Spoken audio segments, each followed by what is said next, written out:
Coffins, flowers, embalming and tombstones. What final footprint does death leave on the planet? And is there a greener way to round out one's life?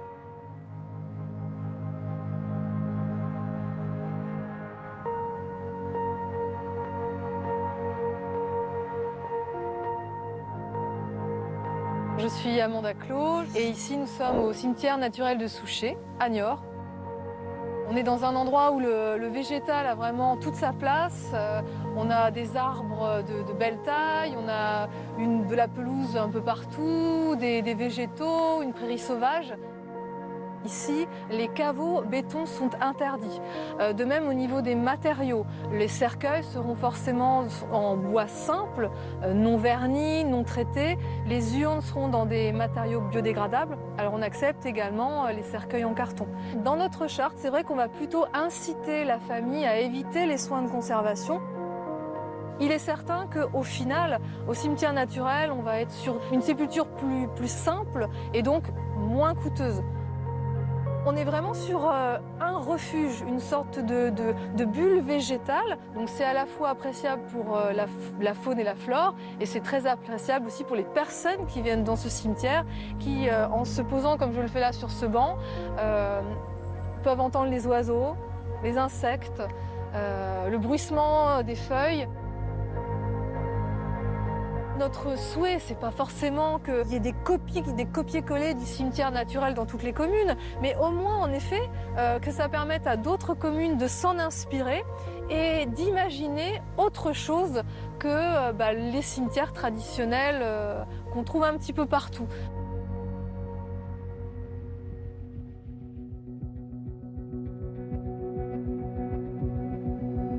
Here in France, there are only two legal ways to be put to rest: burial or cremation, both with hefty environmental footprints. A standard burial in Paris emits in emissions the equivalent of a 4,000-kilometre car trip that's due to the wooden coffin, concrete vaults and tombstone materials such as granite that's travelled hundreds or thousands of kilometres. Cremation, often billed as a greener alternative, also uses significant amounts of energy, the equivalent of a more than 1,000-kilometre car trip, and often releases pollutants such as dioxins and mercury. While eco-friendly cemeteries certainly offer a cleaner solution, others say we should and must go further. Their idea: compost human remains.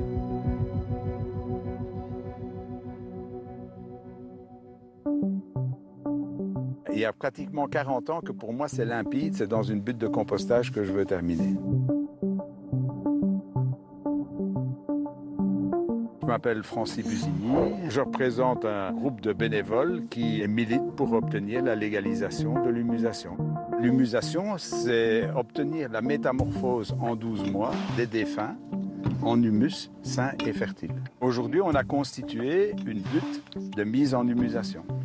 On l'a fait pour un chien, c'est pratiquement pareil pour un humain. Si on met à 2 mètres de profondeur le corps emballé dans une gaine en plastique, dans un cercueil, la microfaune des 10-15 premiers centimètres du sol, elle n'y est pas là. Et donc ça pourrit. So how does human composting work? The body is placed on a moist bed of wood chips, clay and brown coal. The mound is then covered with straw, dead leaves and grass before being watered. Microorganisms then get to work, raising the temperature to 70 degrees. 3 months later, the bones are crushed and then reintegrated into the mound. In 1 year, the process is complete. The family can recover the compost. Avant, c'était un chien. Un chien dont la dépouille mortelle a été métamorphosée dans ce produit. C'est légèrement humide, ça sent bon les sous-bois, exactement comme en forêt.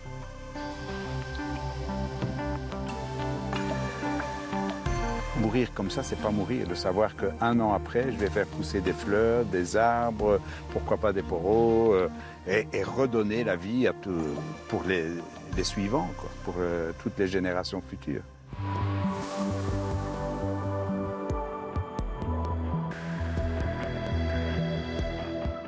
L'idée de l'humanisation, c'est une idée séduisante. Mon rôle, moi, comme scientifique, c'est de voir si c'est faisable. Mon nom est Philippe Barret, je suis professeur à l'Université de Louvain. Alors l'animal qu'on a choisi, c'est le cochon, parce que le cochon, c'est ce qui est le plus proche de l'homme en termes de physiologie. On a mis des sondes de température, et donc on mesurait la température dans le tas et même dans le cochon. Donc, dans notre cas, on n'a pas atteint les températures classiques d'un processus de compostage. On n'est pas arrivé à l'objectif d'avoir un cochon qui était ramené à l'état d'un squelette. Et aujourd'hui, malheureusement, on ne peut pas dire que ça fonctionne. Ce qui est important, si on travaille avec des dépouilles humaines, c'est que ça marche dans 100% des cas. On ne peut pas imaginer qu'une dépouille sur deux, ça ne marche pas.